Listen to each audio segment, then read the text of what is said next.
মানে হেতুবিহীন ভালোবাসা, যে ভালোবাসার মাঝে কামনা নাই। পঞ্চ প্রদীপ মানে পাঁচটা জ্ঞানেন্দ্রিয়ের প্রতীক। এই পাঁচটা জ্ঞানেন্দ্রিয় প্রজ্বলিত যেন হয়, এই যেন মোমবাতি জ্বালিয়ে যারা জন্মদিনে ফু দিয়ে নিবায় ওদের সন্তানের জীবন অন্ধকারময় হয়ে যায়। এটা সনাতন সংস্কৃতি না।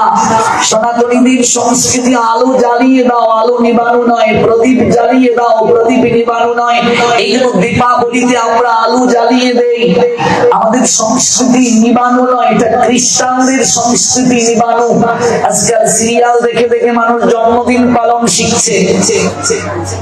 যদিও অপ্রিয় হলেও সত্য, কেক কাটাটা সনাতনী হিন্দুদের সংস্কৃতি না। এখন আমরাও কাটি, এমনকি আমার জন্মদিনও ভক্তরা দেয়, কিছু করার নাই।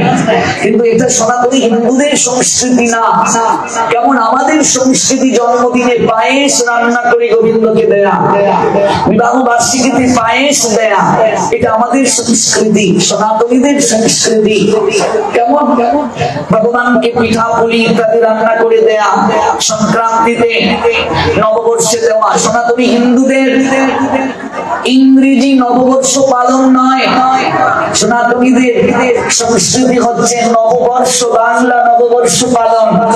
এটা সনাতনীদের সংস্কৃতি। ইংরেজরা আমাদের ভিতরে